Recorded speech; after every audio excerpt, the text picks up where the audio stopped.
Les jeux et les jouets créés par des adventistes attirent l'attention du public et impressionnent par leur qualité. Une formation théologique est offerte aux dirigeants et aux membres qui font face au dilemme d'un monde instable.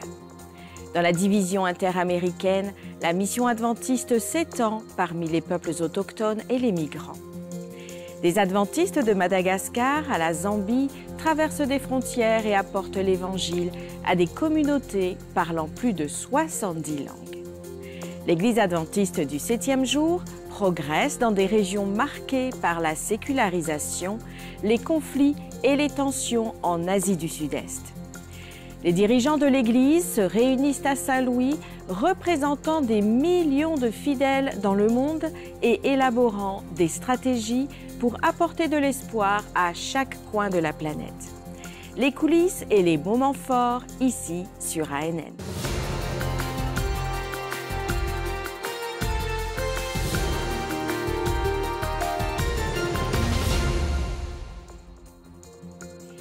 « 23 700 000 membres dans 272 pays qui partagent l'espoir en plus de 400 langues.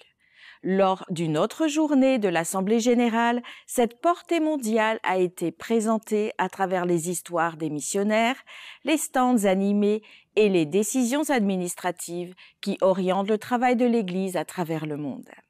Voici ce que vous avez manqué du 7e jour de la session. La matinée a commencé par un autre message, inspirant du pasteur John Bradshaw. Il a souligné que Dieu est plus grand que n'importe quel péché dans votre vie.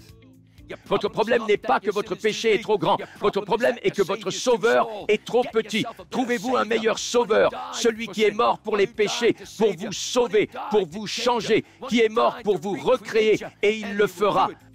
Kajé Parochki a donné une conférence sur la découverte de sa véritable identité. Elle a dit que notre véritable identité ne se trouve pas dans la nationalité, les réalisations ou les sentiments, mais dans notre relation avec Jésus.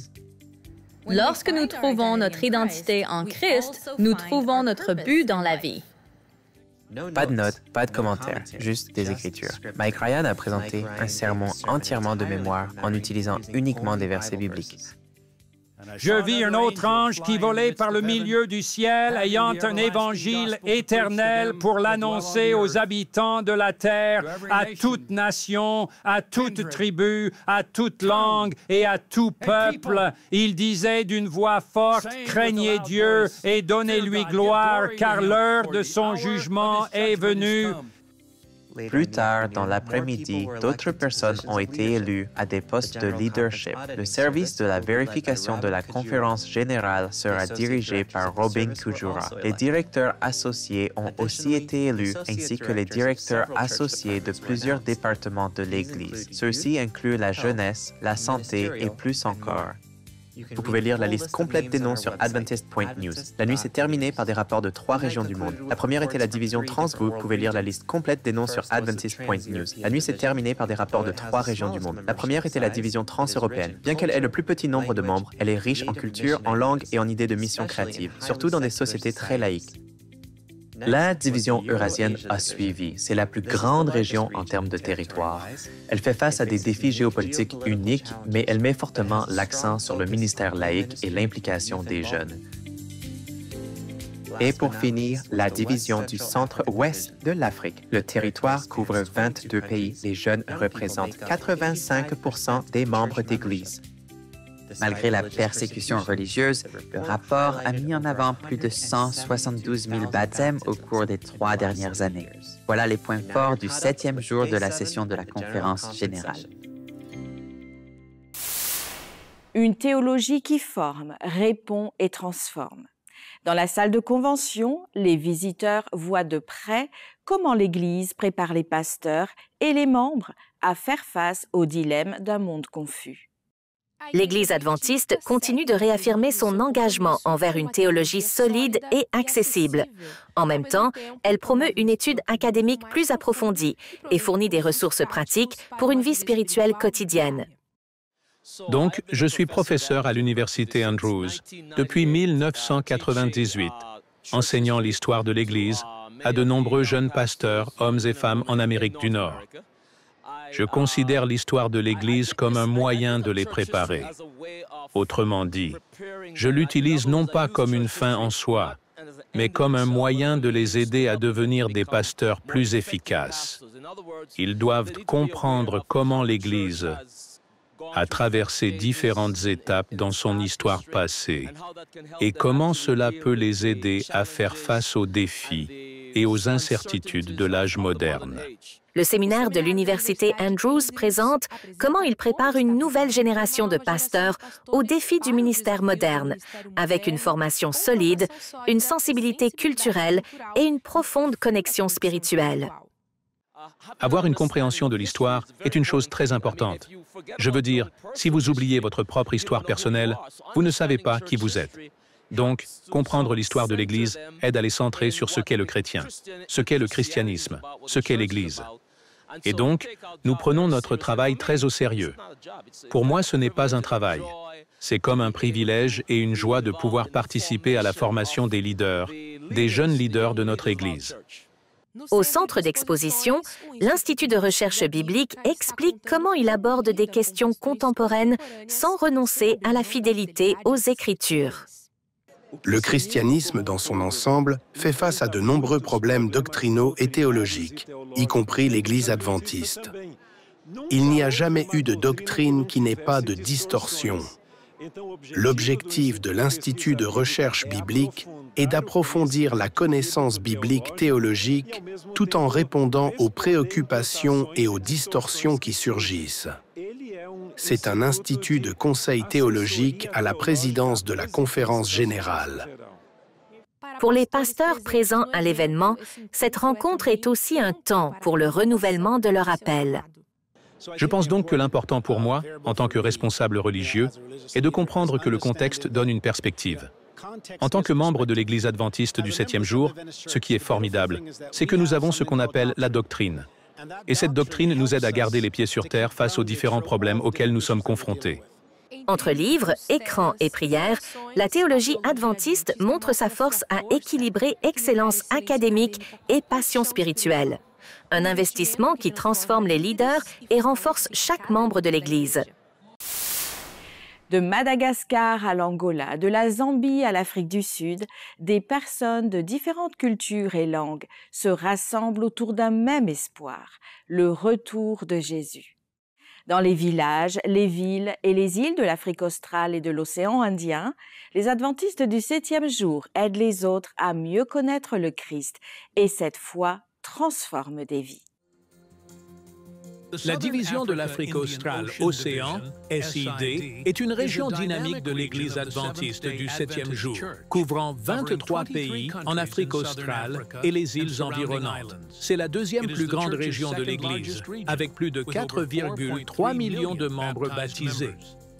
Sa croissance rapide est alimentée par les efforts unis des dirigeants et des membres sous les initiatives, j'irai, de l'Église mondiale et de l'implication totale du membre, ITM. Pour faire avancer cette mission, la région a lancé Impact SI pour mobiliser l'ensemble de l'Église à partager l'Évangile par la parole et l'action. Le Botswana a été le premier territoire à être touché par des réunions évangéliques tenues à Francistown et à Gaborone. 30 sites d'évangélisation ont pris vie grâce au dynamisme des pasteurs et des prédicateurs laïcs, sous le thème « Christ, notre espérance ». L'engagement inclusif des ministères des possibles a marqué l'événement.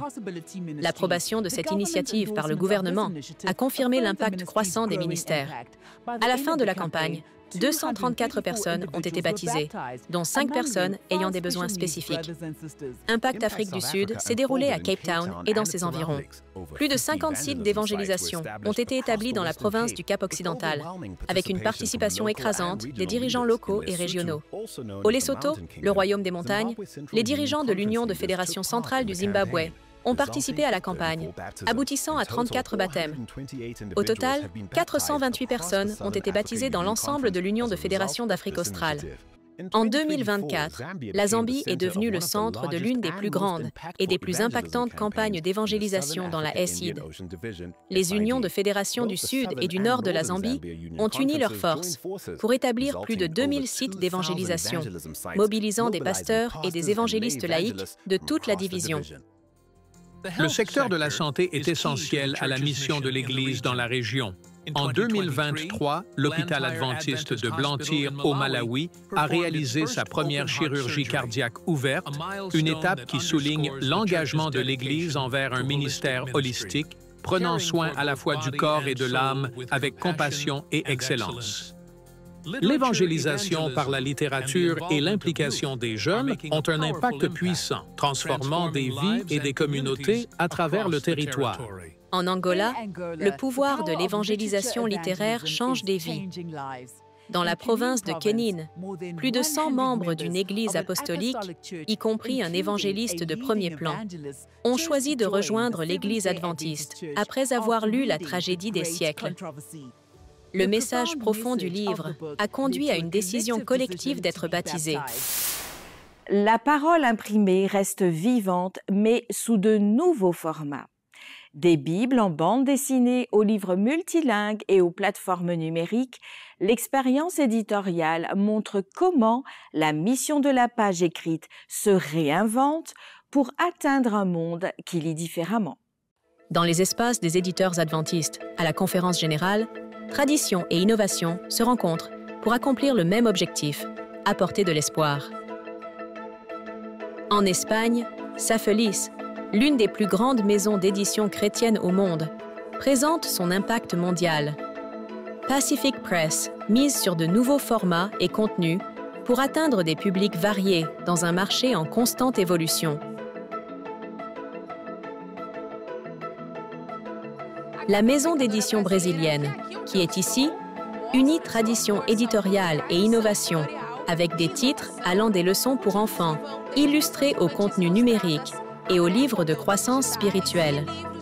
Cette maison d'édition mise sur une approche accessible, un design moderne et des thèmes actuels pour dialoguer avec tous les groupes d'âge. Alors que le magazine Liberty défend la liberté religieuse auprès des dirigeants politiques, le magazine Message atteint les communautés avec des messages de foi, de santé et de transformation. Le ministère Streams of Light International montre des bénévoles et la technologie qui s'unissent pour distribuer de la littérature de porte en porte. De l'imprimé au numérique, la mission continue d'avancer. Livres, bandes dessinées, magazines, plateformes numériques. Différents formats, un seul objectif, diffuser le message par tous les moyens possibles. Les maisons d'édition adventistes continuent de montrer leur force, s'adaptant aux temps modernes sans perdre leur essence, qui est de communiquer l'espoir au monde. Dans des régions touchées par des conflits, des traditions anciennes et l'isolement, des histoires de foi et de transformation émergent. De la Birmanie à Singapour, en passant par l'Est du Timor et la Thaïlande, découvrez comment le message de l'Évangile change des vies dans cette région. Le long de la frontière entre le Myanmar et la Thaïlande, une région ravagée par la guerre civile, où le bouddhisme est dominant et le christianisme rare, Maya a été séparée de sa famille. Quand tout espoir semblait perdu, elle a rencontré une enseignante missionnaire qui lui a présenté le message de Jésus. Aujourd'hui, Maya célèbre un nouveau départ. Je me suis rapprochée d'une enseignante. Elle m'a expliqué le retour de Christ et les similitudes entre le christianisme et l'islam. J'avais ma propre Bible et je l'ai étudiée moi-même. J'ai accepté Jésus-Christ et je me suis fait baptiser. À Timor oriental, une nation majoritairement catholique où la laïcité est profondément ancrée, Nathaniel essayait d'améliorer son anglais en écoutant un sermon à la radio. Mais il a trouvé plus qu'une nouvelle langue. Le message a ouvert son cœur à Jésus. Je ne veux pas écouter la parole de Dieu, mais quand j'écoute l'enregistrement à nouveau, ce que j'écoute est la réponse à la question que j'avais. Je cherchais la vérité dans l'observation de la loi de Dieu. C'était ce message exact qui parle de la loi de Dieu, y compris du sabbat. Cela a éveillé ma curiosité à chercher les Écritures. C'est grâce à cette station de radio que j'ai enfin trouvé la vérité. À Singapour, l'une des sociétés les plus modernes et pluralistes au monde, l'isolement social touche des millions de personnes, dont M. Wang. À 76 ans, après une opération chirurgicale, il était confiné chez lui, dépressif, sans désir de vivre. Mais un pasteur et une communauté l'ont aidé à redécouvrir un but dans la vie. Il fut un temps où mon estime de moi était faible parce que je pensais que ma maladie ne guérirait jamais. Le pasteur Jia Hong n'a pas abandonné. J'ai plusieurs fois voulu sauter d'un bâtiment. L'Église n'a pas abandonné. Depuis que j'y suis allé, j'ai tellement plus d'espoir. Le bouddhisme façonne la vie en Thaïlande. Au milieu des marchés animés, un commerçant malade continuait à travailler. En acceptant l'invitation d'un pasteur à fermer sa boutique le samedi et à assister à l'église, elle a découvert une nouvelle foi qui a guidé sa vie. Pasteur Ruengwit est venu. Ma tante, comment ça va? Oh, comment puis-je me sentir bien? Je souffre de 6 maladies. Pasteur Ruengwit a demandé, quel jour votre magasin est-il fermé? Pasteur, je suis fermé le dimanche. À Haïti, pour toute la gente, je pratiquais encore le bouddhisme. Le pasteur a dit, ferme le samedi et viens à l'église avec moi. Je suis allée à l'église de Dieu chaque samedi. J'ai une grande foi en Dieu et je me suis fait baptiser. Des délégués de tous âges se sont réunis à Saint-Louis pour décider de l'avenir de l'Église adventiste. Parmi des cultures et des histoires diverses, une chose est devenue claire, la mission n'a pas d'âge. Des représentants du monde entier se réunissent à nouveau au centre de convention dans le Missouri, aux États-Unis, pour prendre des décisions et s'unir en prière pour l'avenir de l'Église. Au-delà des cultures, ce qui a particulièrement attiré l'attention était la différence générationnelle parmi les délégués. Avant tout, on ressent de la gratitude envers Dieu et l'Église. C'est un privilège, mais aussi une responsabilité et un engagement. C'est une occasion de renouveler notre dévouement, notre engagement envers Jésus, envers l'Église et envers la mission que nous devons accomplir. Oui, cela enrichit, car l'Église doit s'occuper de tous les groupes d'âge, des enfants, des adolescents, des jeunes, des adultes et des personnes âgées. Nous devons atteindre tout le monde, donc donner à tous les âges la chance de participer embellit l'Église. Cela nous aide à voir qui nous sommes et à planifier comment prendre soin de chacun dans chaque endroit. C'est une grande opportunité de connaître Jésus plus profondément, de comprendre l'Église dans toutes ses dimensions, de réaliser qu'il y a de grands défis et que dans toute cette diversité, nous pouvons expérimenter l'unité en Christ. Parmi des milliers de délégués, certains des visages les plus jeunes se distinguent. Ils ne représentent pas seulement leur pays d'origine, mais aussi une nouvelle génération qui ne veut pas se contenter d'observer, mais de participer activement au présent et à l'avenir de l'Église. Dans leur voix, nous entendons l'héritage du passé et un profond engagement envers la mission. Car l'histoire de l'Église est aussi écrite avec les rêves et le dévouement des jeunes. Oui, c'est en fait ma première session en tant que délégué. Et il y a 10 ans, j'étais un visiteur. À cette époque, j'avais le rêve de devenir pasteur. Et cela s'est réalisé maintenant. 10 ans plus tard, je suis pasteur. J'ai étudié au Brésil. Et maintenant, je suis administrateur. J'ai compris ma mission et mon rôle de délégué. Donc oui, c'est un rêve devenu réalité. Chaque personne apporte sa lumière et ses idées dans le domaine où elle est appelée à servir, car l'âge n'est pas un obstacle à l'engagement envers la mission. Des canoës qui traversent des rivières en Amazonie aux foules qui franchissent des frontières pour fuir la douleur. Une mission est en cours. Dans la division interaméricaine de l'Église adventiste, des personnes ordinaires vivent l'Évangile de manière extraordinaire. Elles parlent la langue des peuples autochtones, accueillent les migrants blessés par leur voyage et servent avec un seul objectif. des régions nordiques de l'Amérique du Sud dans des pays comme la Colombie, le Venezuela et la Guyane, jusqu'en Amérique centrale, au Mexique et sur les îles des Caraïbes. Des hommes et des femmes ont répondu à l'appel. J'irai, vivant la mission avec un engagement et un amour profond. Dans les régions les plus reculées de notre territoire où les rivières sont les voies de communication, l'Évangile est partagé en construisant la confiance et la mission se vit en écoutant, en se connectant et en formant des amitiés. Ils ont une autre façon de communiquer et de socialiser. Leur langue a 11 lettres. Pour socialiser, je suis entré dans leur communauté et me suis intégré dans leur culture. L'Évangile a atteint 11 des 67 communautés indigènes de cette région.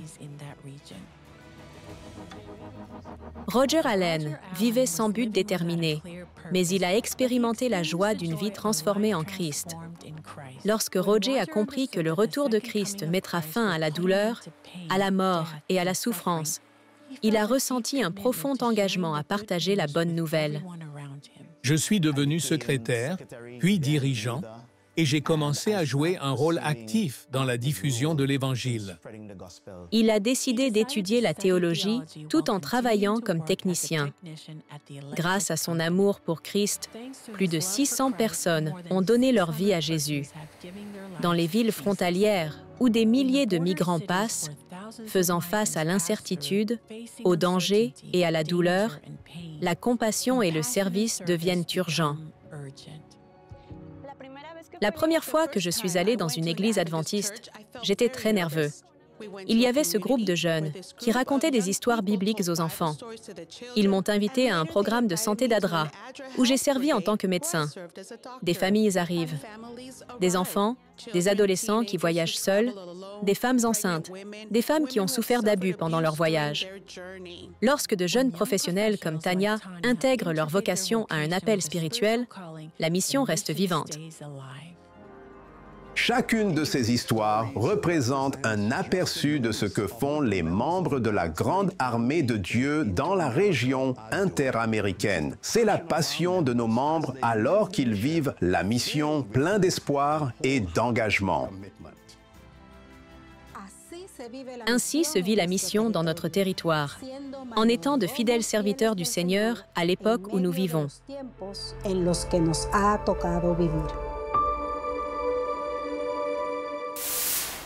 Apprendre la Bible en s'amusant. Les éditeurs adventistes Safelis en Espagne et de la CPB du Brésil proposent des jeux et des jouets variés. Ils enseignent la structure, l'histoire et les doctrines de l'Église adventiste du 7e jour d'une manière inédite. Salut, je m'appelle Noah et j'ai 14 ans. Je suis ici dans le hall d'exposition pour vous montrer quelque chose de très cool. Venez avec moi. Explique-nous ce que sont ces jouets. Oui, ces jouets sont une grande réussite pour nous, à Casa Publicadora, car nous avons remarqué qu'il n'existait pas, ni au Brésil ni ailleurs dans le monde, de produits de ce type destinés aux enfants. Il s'agit d'histoires bibliques sous forme de personnages, et le support sur lequel nous sommes spécialisés, à savoir le livre, est aussi utilisé. C'est un livre à colorier, avec les personnages eux-mêmes. Il y a 4 histoires. David et Goliath, Jonas, Samson et le lion, Esther et le roi Assuérus. Et nous travaillons pour l'année prochaine, peut-être même pour Noël, sur 4 nouvelles histoires. L'arche de Noé, Moïse et le Pharaon. Nous travaillons aussi avec la statue de Nabucodonosor et, enfin, Jésus, petit bébé, et sa famille dans la crèche.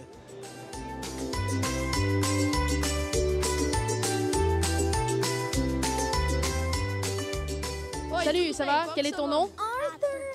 Quel âge as-tu? 4. Et tu trouves ces jouets cool? Oui. Aimes-tu l'un plus que les autres? Y en a-t-il un qui est ton préféré? Oui, le Samson et le lion. Est-ce que tu en as? Lesquels? Je les ai tous.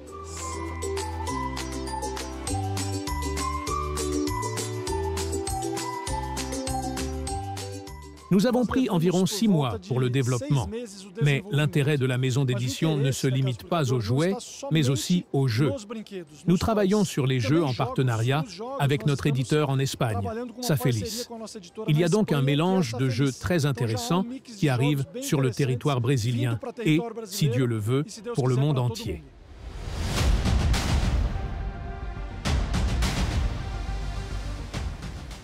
Nous sommes ici au stand de Safelis et je suis ici avec Vinicius qui va m'expliquer comment jouer à ce petit jeu. Bonjour, ça va? Alors, ce jeu s'appelle Goy. Il aide à comprendre la structure de l'Église et aussi l'histoire de nos pionniers. Comment ça fonctionne? À chaque tour, vous allez gagner une petite pièce de cette Église et vous allez la planter sur la carte. Vous lancez le dé et la case sur laquelle vous tombez correspond à la carte que vous gagnez. Avec ces cartes, vous pouvez construire de nouvelles églises ou des fédérations, des divisions et le bâtiment de la conférence générale. Quand vous placez le bâtiment de la conférence générale, le jeu se termine et Jésus revient. Oh, il se termine aussi si vous parvenez à planter une église à chaque endroit de la carte. C'est une bonne façon d'apprendre la structure de l'église et des pionniers en s'amusant. Voici le bulletin d'information d'aujourd'hui, directement de l'Assemblée mondiale de l'Église adventiste du 7e jour. Nous reviendrons demain pour vous tenir informés des événements et des décisions. À bientôt.